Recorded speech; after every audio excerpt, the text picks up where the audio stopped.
Assalamualaikum warahmatullahi wabarakatuh. Kami dari kelompok 6 akan mempresentasikan 20 teknik konseling kelanjutan dari kelompok 5 kemarin.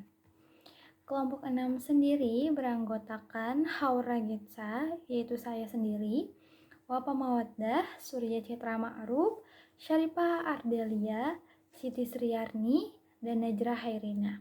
Mungkin langsung saja kita bahas 20 teknik konseling. Pertama, teknik self-talk. Teknik self-talk adalah metode konseling yang digunakan untuk mengatasi keyakinan irasional dan mengembangkan pemikiran yang lebih sehat. Hal ini bertujuan untuk mengganti self-talk negatif dengan self-talk positif. Dengan demikian, teknik self-talk adalah berbicara kepada diri sendiri secara sadar mengenai aspek positif, memberikan penguatan, motivasi, dan fokus untuk mencapai tujuan. Dalam konteks terapi, berbicara dengan diri sendiri mengajarkan klien untuk menjadi lebih mandiri dalam menangani masalah pribadi. Mengingat bahwa tidak selalu orang lain dapat memberikan respon atau pemahaman yang sesuai terhadap situasi klien. Terapi ini memiliki nilai penting karena berbicara dianggap sebagai metode yang efektif dalam proses penyembuhan luka emosional. Adapun langkah-langkah penerapan teknik self-talk, yang pertama ada fase mendengarkan. Konselor membimbing klien untuk mengartikulasikan pola self-talk negatif yang biasanya muncul dalam situasi kehidupan tertentu. Klien melakukan hal ini dengan menceritakan permasalahan yang dialaminya ketika menghadapi situasi tertentu. Yang kedua, ada fase menulis negatif self-talk. Tahap ini, konselor mengarahkan klien untuk menulis masing-masing self-talk negatif yang dialami klien. Konseling membacakan sendiri percakapan negatif telah ditulis sehingga konselor dapat memberikan umpan balik atau saran tentang pernyataan positif yang sesuai. Ketiga, fase mengubah self-talk negatif menjadi positif. Ini konselor membantu klien untuk meyakini bahwa pemikirannya dan perasaan negatif ini dapat ditantang dan diubah. Pada tahap ini, konseli diarahkan mengubah diri negatif menjadi diri positif. Yang keempat, fase mengembangkan self-talk positif. Klien mampu menentukan self-talk dan niat yang positif. Latih self-talk positif setiap hari. Konselor mengarahkan konseli untuk terus mengembangkan pemikiran rasional terhadap dirinya. Fase terakhir, tahap akhir untuk meninjau kembali apa yang telah dilakukan dan dicapai oleh kelompok dan merencanakan kegiatan selanjutnya. Konselor menyimpulkan bahwa tujuan dari proses kegiatan yang dilakukan adalah agar kita dapat menerapkan teknik self-talk dan tetap mempertahankan self-talk positif yang sudah kita lakukan agar menjadi sesuatu kebiasaan yang akan kita lakukan ketika membahas situasi tertentu di kehidupan sehari-hari. Yang kedua, teknik reframing. Teknik ini adalah metode yang mengubah perspektif individu terhadap suatu situasi dengan tujuan membuat mereka melihatnya secara lebih positif, yang memiliki tujuan mengelola isi emosi yang dipertimbangkan dan mengubahnya ke arah pemikiran yang lebih rasional, sehingga kita dapat meraih pemahaman yang lebih luas tentang berbagai sudut pandang terkait konsep diri dalam beragam situasi. Tujuan dari reframing adalah membantu klien dalam melihat situasi dari sudut pandang yang berbeda, sehingga menjadi tidak terlalu problematik dan lebih normal. Dengan pendekatan ini, mereka lebih cenderung menerima solusi. Langkah-langkah penerapan teknik reframing. Yang pertama, mengenali masalah utama yang menghasilkan perasaan negatif. Kedua, mencari cara untuk mengatasi masalah tersebut. Ketiga, merencanakan beberapa alternatif solusi yang dianggap efektif. Keempat, memilih solusi terbaik dengan keyakinan. Kelima, memulai pelaksanaan solusi. Keenam, membuat lingkungan yang mendukung pelaksanaan solusi. Dan yang terakhir, menilai hasil setelah mencoba untuk memastikan pencapaian tujuan penyelesaian. Selanjutnya, teknik yang ketiga yaitu teknik talk stopping. Talk stopping adalah metode rahasia untuk mengatur pikiran negatif yang muncul. Strategi talk stopping atau berhenti berpikir digunakan untuk membantu seseorang mengendalikan ketidakproduktifan dan mengatasi pemikiran negatif yang mengganggu. Terapi ini berguna untuk klien yang terlalu terfokus pada pengalaman masa lalu yang tidak dapat diubah, serta merasa penyesalan terhadap peristiwa yang tidak mungkin terjadi, sehingga terjebak dalam siklus pikiran negatif yang berulang-ulang.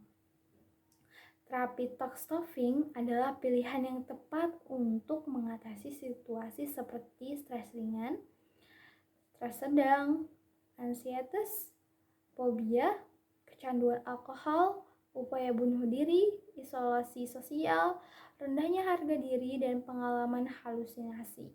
Adapun langkah-langkah penerapan talk stopping, langkah pertama ialah dalam tahap ini, klien diminta untuk mencatat 3 atau 4 pikiran yang sering muncul dan tidak dapat dihentikan yang mengganggu mereka.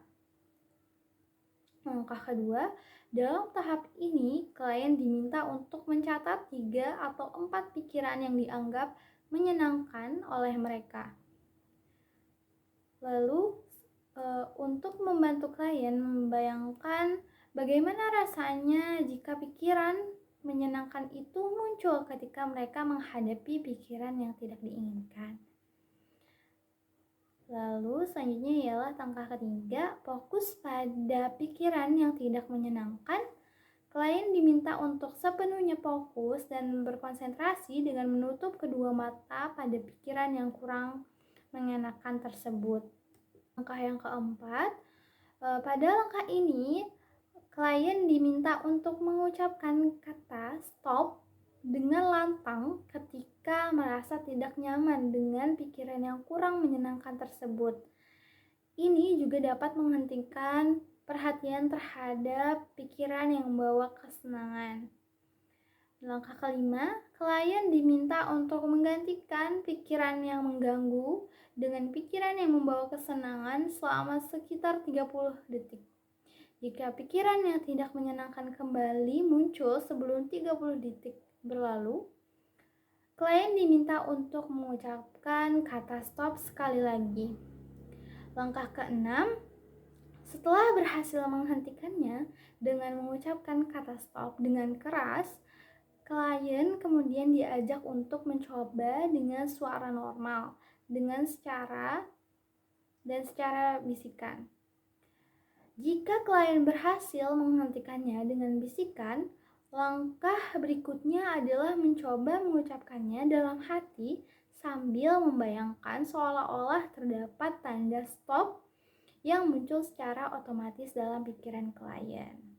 Selanjutnya akan dilanjutkan oleh rekan saya. Teknik Cognitive Restructuring.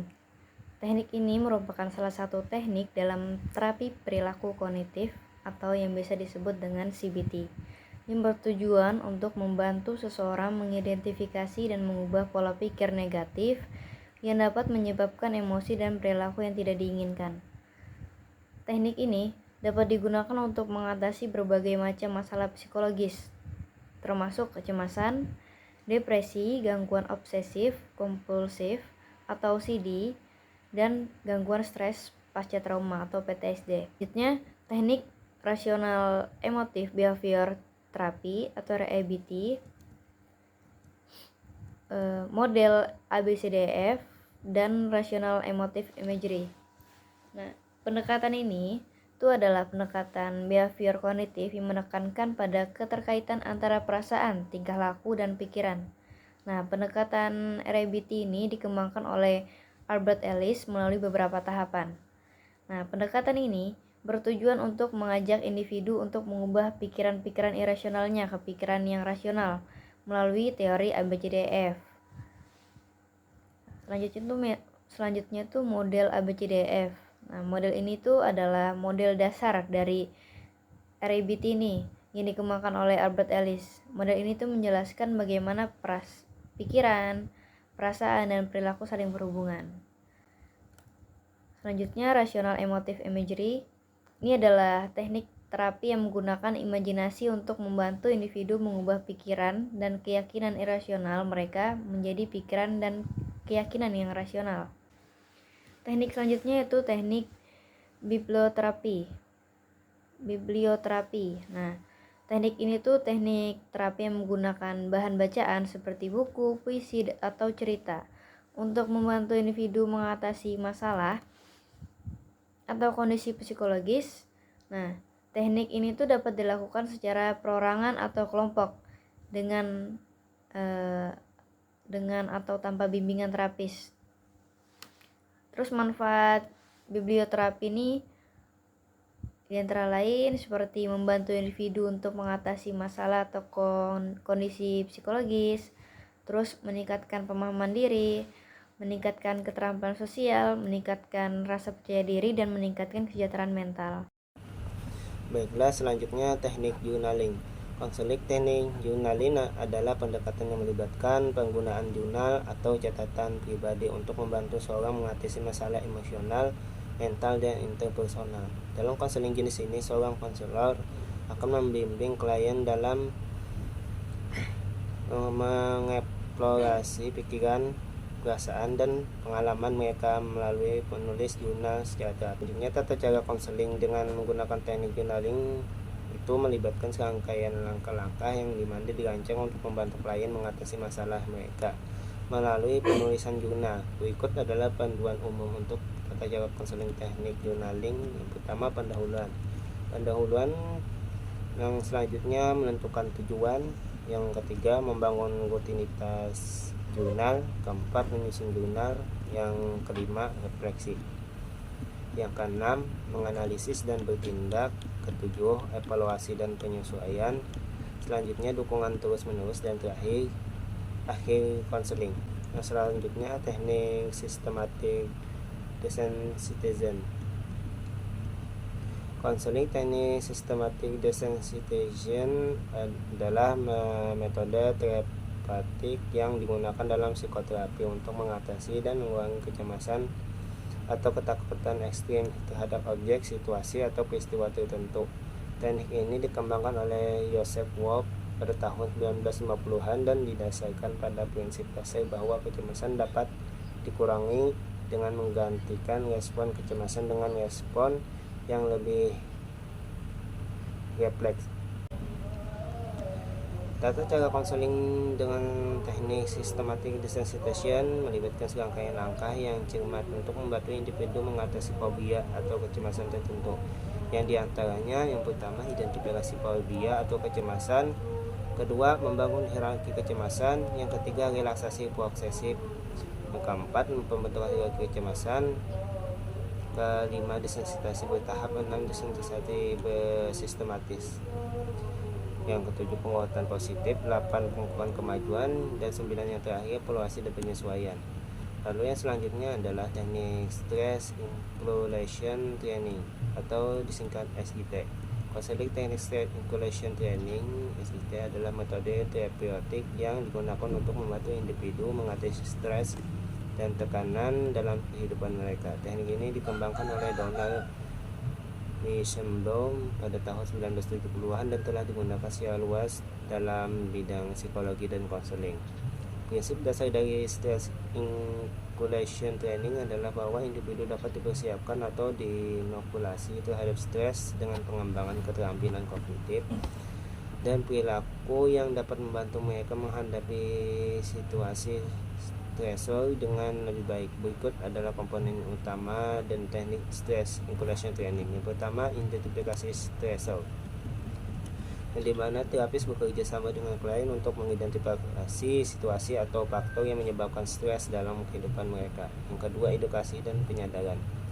Klien diajarkan tentang konsep stres, respons stres fisik dan emosional, serta dampak stres yang mungkin terjadi pada tubuh dan pikiran mereka. Yang ketiga, keterampilan relaksasi.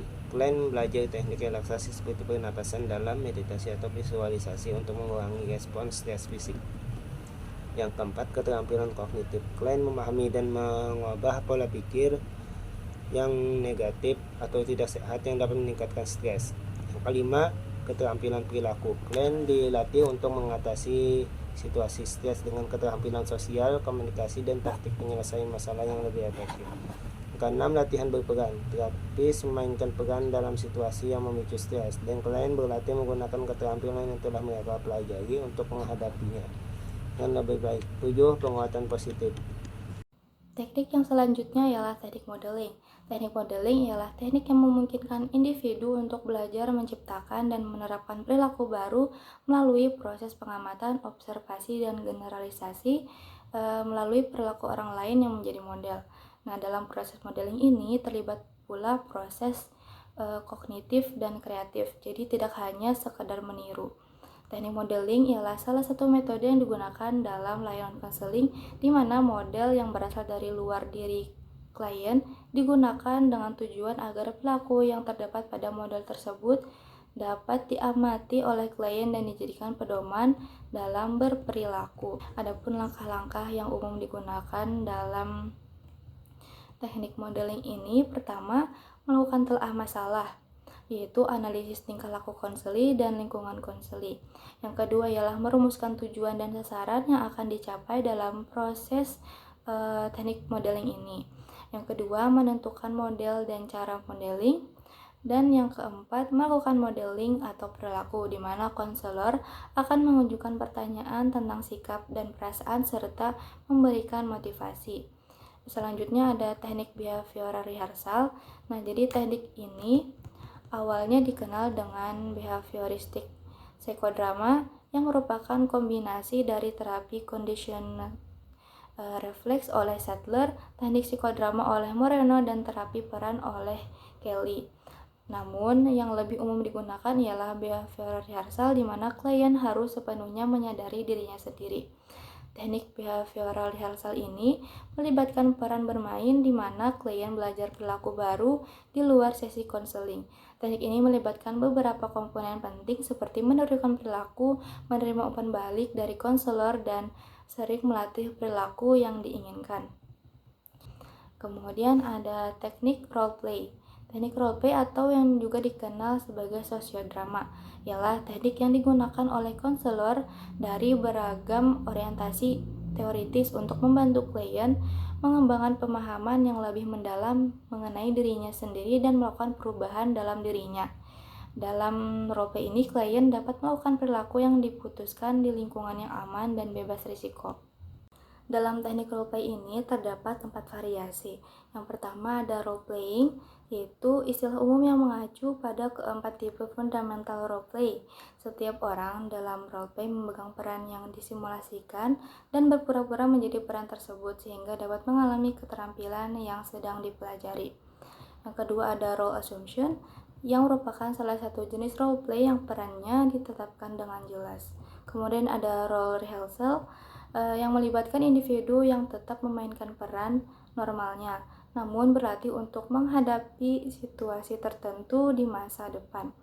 Tujuannya untuk memfasilitasi klien agar dapat menghadapi situasi baru dengan lebih nyaman dan santai.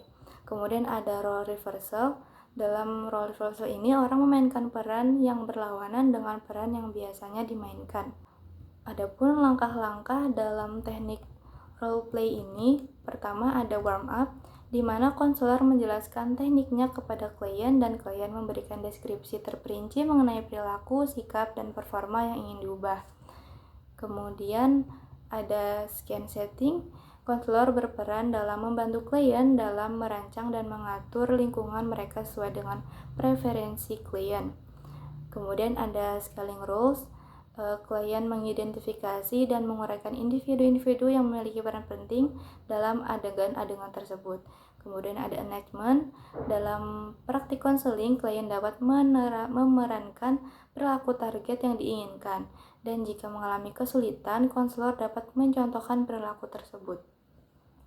Lalu ada sharing and feedback, di mana konselor memberikan umpan balik yang spesifik, mudah dipahami, dan dapat diamati dengan jelas. Kemudian ada reenactment. Klien secara berulang kali mengimplementasikan perilaku yang dituju dalam dan di luar sesi konseling hingga mencapai keyakinan bersama dengan konselor bahwa tujuannya telah tercapai. Dan yang terakhir ialah follow up, di mana klien menginformasikan kepada konselor mengenai hasil dan kemajuan latihannya.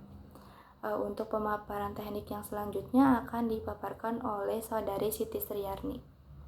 Baik, yang selanjutnya teknik Vermaak fleksibel. Prinsip ini ditujukan untuk perilaku dengan verbalitas lebih tinggi dan dapat berfungsi sebagai penguat untuk perilaku dan verbalitas lebih rendah.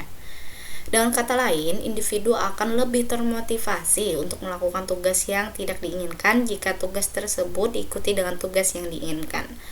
Vermaak juga biasanya digunakan dalam kehidupan sehari-hari. Misalnya, orang tua bisa melarang anaknya bermain gawai sampai dia bisa menyelesaikan pekerjaan rumahnya.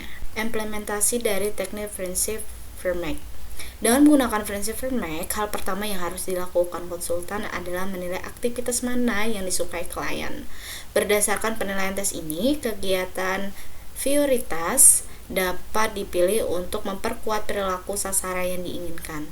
Orang yang diajak berkonsultasi harus diberitahu tentang metrik mengenai kondisi Vermaak. Konselor juga harus diberitahu bahwa untuk terlibat dalam aktivitas pilihan mereka harus terlebih dahulu terlibat dalam perilaku sasaran yang dimaksudkan. Setelah menyelesaikan target perilaku, pelanggan dapat memulai aktivitas yang mereka sukai. Penting untuk diingat bahwa jika target perilaku tidak sepenuhnya tercapai, maka aktivitas yang disukai tidak akan dilakukan. Yang selanjutnya itu adalah teknik behavioral chart. Pemetaan perilaku atau teknik modifikasi perilaku dapat dipahami sebagai upaya, proses, atau tindakan untuk mengubah perilaku. Penerapan prinsip-prinsip pembelajaran yang terbukti secara sistematis untuk mengubah perilaku maladaptif menjadi perilaku adaptif.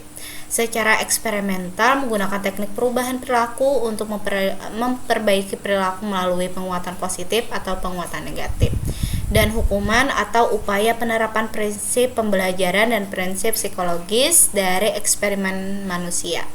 Bagan perilaku dapat digunakan dalam berbagai intervensi melibatkan pelatihan perilaku tertentu. Perilaku targetnya bisa menjadi termasuk mengikuti instruksi, menjaga tangan Anda sendiri, atau gunakan bahasa yang sesuai.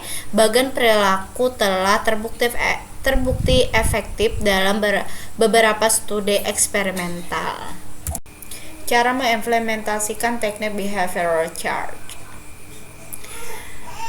Yang pertama itu definisikan perilaku target secara spesifik. Yang kedua, pendekatan behavioral chart positif dapat digunakan. Misalnya, Leroy akan mengikuti petunjuk orang tuanya langsung pada saat petunjuk itu diberikan. Setelah itu, tentukan frekuensi dan tipe sistem rating yang digunakan. Setelah itu, rancang schedule perilaku yang menyebutkan jelas perilaku yang diinginkan dan kapan perilaku itu akan dipantau. Setelah itu, schedule dibuat, putuskan bagaimana individu akan mendapat konsekuensi positif atau negatif dan apa konsekuensinya. Kelebihan teknik behavior chart. Yang pertama, pendekatan konsekuensi. Menggunakan teknik pemetaan perilaku dapat menimbulkan konsekuensi langsung terhadap perilaku. Konsekuensi yang diberikan akan mempengaruhi motivasi, konsistensi, dan kemungkinan mengulangi perilaku tersebut. Yang kedua itu membantu siswa melihat perilakunya secara berbeda, objektif, dan melihat perbaikan bertahap. Bagan dapat membantu seseorang melihat perilakunya dengan cara yang berbeda dan lebih objektif. Selain itu, menggunakan grafik juga membantu perubahan perilaku lebih mudah diukur. Yang ketiga itu, Bagan membantu Anda menjadi konsisten. Manfaat lain dari teknik Bagan perilaku adalah dapat membantu seseorang menjadi lebih konsisten dalam melakukan suatu perilaku tertentu. Selanjutnya, teknik token ekonomi. Token ekonomi merupakan suatu bentuk modifikasi perilaku yang dirancang untuk meningkatkan perilaku yang diinginkan dan mengurangi perilaku yang tidak diinginkan dengan memberikan token atau tanda. Teknik token ekonomi merupakan teknik yang menekankan pada pemberian penghargaan dengan maksud untuk memotivasi siswa agar berperilaku sesuai dengan yang diharapkan. Token tersebut merupakan poin, cek, kartu pos, coupon, token, uang, mainan, bintang, atau barang lainnya yang dapat dengan mudah diidentifikasi sebagai milik siswa.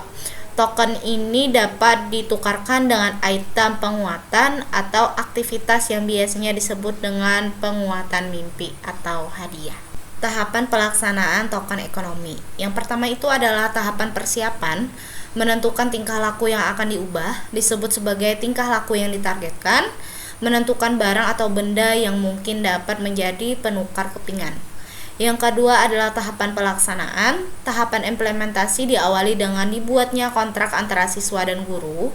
Jika perilaku sasaran terjadi, siswa akan langsung menerima chips. Setelah memiliki cukup token untuk ditukarkan dengan barang yang diinginkan, siswa akan diarahkan ke lokasi petukaran token dengan pembelian barang tersebut berdasarkan nilai token yang diperoleh. Yang ketiga itu adalah tahapan evaluasi. Pada titik ini, Anda akan mengetahui elemen apa saja yang perlu ditambahkan atau dikurangkan pada daftar perubahan perilaku yang telah Anda lakukan.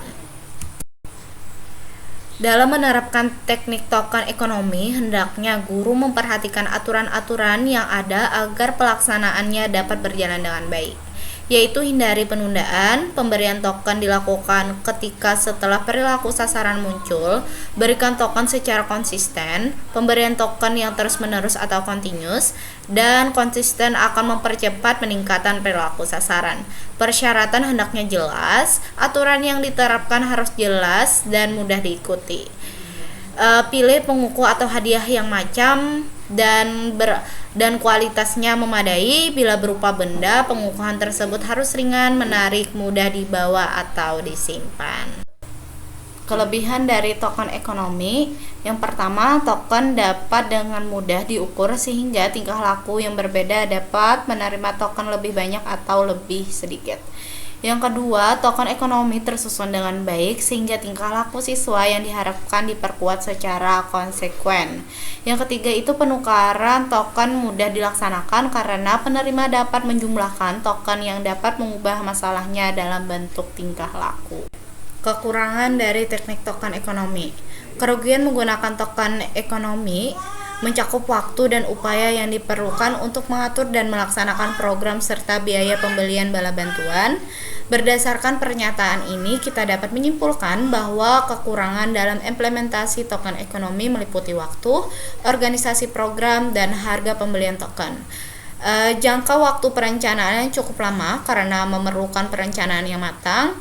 Seperti halnya pengorganisasian, pembelian token juga memerlukan biaya yang besar karena pembelian bala bantuan tidak hanya melibatkan siswa, tetapi juga siswa dalam suatu kelompok atau bahkan kelas. Yang selanjutnya itu adalah teknik behavioral contract. Paparan perilaku merupakan kesepakatan antara dua orang atau lebih untuk mengubah perilaku tertentu pada diri konseli. Konsultan dapat memilih perilaku yang realistis dan dapat diterima kedua belah pihak. Apabila perilaku telah ditunjukkan sesuai kesepakatan, maka penghargaan dapat diberikan kepada siswa. Dalam teknik ini, penghargaan positif atau perilaku yang dilatih lebih terfokus dibandingkan hukuman jika pemaparan perilaku tidak berhasil. bahwa kontrak perilaku merupakan kesepakatan antara konselor dan konseli untuk mengubah perilaku tertentu konseli. Konselor dapat memilih perilaku tertentu yang realistis dan dapat diterima oleh kedua belah pihak. Paparan perilaku juga dapat digunakan untuk mengajarkan perilaku baru guna mengurangi perilaku yang tidak diinginkan atau meningkatkan perilaku yang diinginkan. Beberapa langkah dalam pelaksanaan teknik behavioral contract. Yang pertama, pilih salah satu atau dua perilaku yang akan dikehendaki. 2. Mendeskripsikan perilaku tersebut. Ketiga, identifikasi ganjaran yang akan mendorong klien untuk melakukan perilaku yang dikehendaki dengan menyediakan menu penguatan.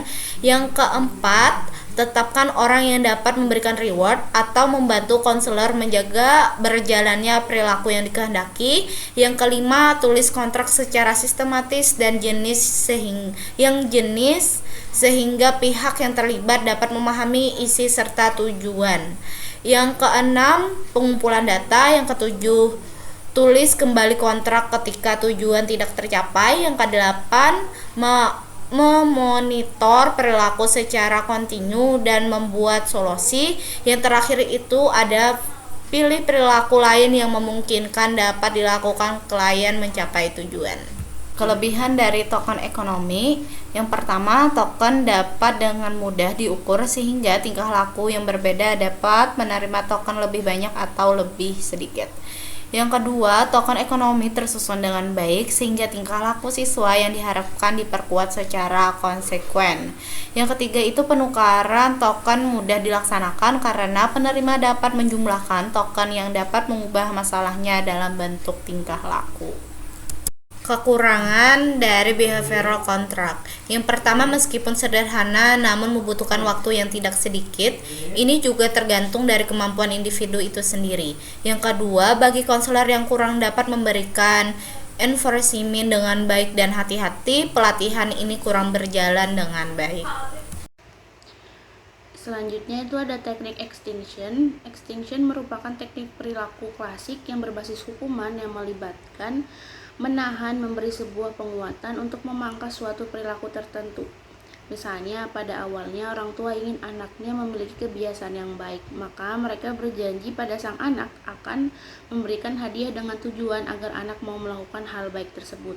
Maka setelah anak terbiasa dengan berbuat baik, maka orang tua akan berhenti memberikan hadiah atau penguatan. Selanjutnya itu ada langkah-langkah teknik extinction. Yang pertama itu menentukan tingkah laku yang akan dihentikan dengan sebuah analisis.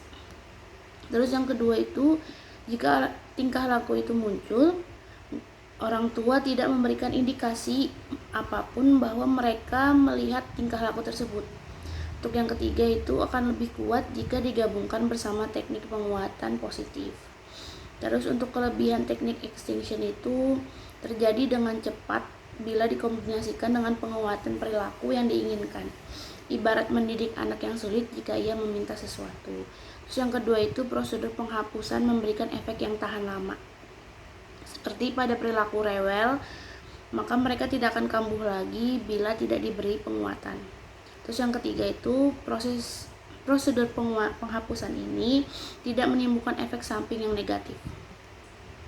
Terus untuk kekurangan dari teknik ini yaitu efek penghapusan biasanya tidak seketika terjadi dengan segera. Konsekuensi yang menguatkan dihilangkan, perilaku sasaran akan berlangsung sampai waktu tertentu. Terus untuk selanjutnya itu ada teknik time out. Time out adalah teknik yang bertujuan untuk mengubah perilaku bermasalah anak dengan dasar hukuman, dengan menempatkan anak dalam lingkungan yang terbatas, namun diawasi untuk mengurangi perilaku menyimpang. Beberapa kasus time out efektif dalam membantu anak berkebutuhan khusus seperti anak tantrum, perilaku sosial yang salah, suka berteriak, dan anak agresif. Terus tipe teknik time out ini ada 3. Yang pertama itu ada exclusionary time out. Tipe ini menempatkan anak di ruangan yang berbeda dari ruangan anak ketika dia memperlihatkan perilaku bermasalah. Untuk yang kedua itu exclusionary time out. Tipe ini mengasingkan anak ke suatu tempat yang tidak memungkinkan semangatnya untuk berinteraksi sosial, tetapi masih dalam ruangan agar tetap bisa diawasi dan diamati. Dan yang ketiga itu non-seclusionary timeout. Tipe timeout ini meletakkan anak di ruangan yang berbeda dengan lingkungan anak, di mana dia memperlihatkan perilakunya yang bermasalah, namun tetap berada di ruangan yang sama. Untuk langkah-langkah teknik timeout itu yang pertama, guru maupun orang tua harus mengetahui perilaku bermasalah apa yang mesti untuk diubah. Misalnya anak yang sering melempar barang dan berteriak ketika mereka menginginkan sesuatu kepada orang tuanya. Terus yang kedua itu memaksimalkan kondisi untuk menimbulkan perilaku alternatif, hingga bisa diberi penguatan ketika anak melakukan perilaku positif menggantikan perilaku yang tidak diinginkan. Dan yang ketiga itu memilih timeout yang efektif. Hukuman berupa timeout dijamin akan diberikan segera setelah anak melakukan perilaku yang tidak diinginkan. Untuk yang keempat itu beritahukan bagaimana prosedur timeout kepada anak sebelum melaksanakannya. Anak harus mengetahui dengan jelas dan lengkap tentang program ini agar mereka dapat berpartisipasi secara penuh. Dan yang kelima itu penerapan hukum dilakukan menurut peraturan yang jelas. Anak perlu mengenali aturan dari teknik timeout ini. Selanjutnya itu ada teknik respon cause. Respon cause merupakan istilah yang digunakan untuk menghilangkan penguatan untuk perilaku yang tidak diinginkan atau mengganggu. Dalam hal ini analisis penerapan perilaku yaitu berupa hukuman negatif. Penerapannya dengan menghilangkan sesuatu yang disukai anak. Tujuannya adalah memberi individu lebih sadar tentang konsekuensi dari tindakan mereka dan mendorong mereka untuk menghindari perilaku tersebut. Untuk langkah-langkah penerapannya itu yang pertama memberitahukan anak bagaimana respon cause itu, dan yang kedua jelaskan cara pelaksanaannya, dan yang ketiga menelaah bagaimana perilaku anak. Yang keempat beri penurunan poin token atau memberikan denda apabila anak berperilaku tidak baik, dan yang kelima evaluasi pelaksanaan. Dan yang selanjutnya itu ada teknik overcorrection. Teknik overcorrection ini merupakan salah satu bentuk hukuman namun tidak mengikuti aturan apapun. Beberapa teori namun tidak seperti bentuk hukuman lainnya. Koreksi berlebihan tidak terjadi secara sembarangan. Dan ini mengajarkan individu untuk bertanggung jawab atas tindakannya dan menyadari dampak tindakannya terhadap orang lain. Teknik overcorrection ini dikenal sebagai sebuah prosedur yang digunakan untuk membantu para penyandang disabilitas intelektual untuk mengurangi perilaku merusak barang, penyerangan fisik, serta mengajari mereka cara menggunakan toilet dan makan dengan benar. Langkah-langkahnya itu yang pertama, konselor harus mengenali perilaku target maupun perilaku alternatif yang diketahui dengan latihan positif. Setelah perilaku target dilakukan, konselor harus segera memberitahukan klien bahwa perilaku tersebut tidak baik dan memberitahu klien untuk berhenti. Dan yang kedua, konselor baiknya mengarahkan klien secara lisan untuk melaksanakan prosedur overcorrection dengan mengarahkan klien menyelesaikan restitusi dan kemudian melakukan praktik positif melalui pengulangan dengan jumlah tertentu. Dan yang ketiga, individu diperbolehkan untuk kembali ke aktivitas sebelumnya. Restitusi harus dihubungkan secara langsung dengan perilaku buruk tersebut. Selain itu, restitusi harus diberikan segera setelah perilaku buruk untuk dua hasil. Dan yang keempat, individu harus berpartisipasi aktif dalam melakukan restitusi dan harus berhenti sejenak selama proses restitusi.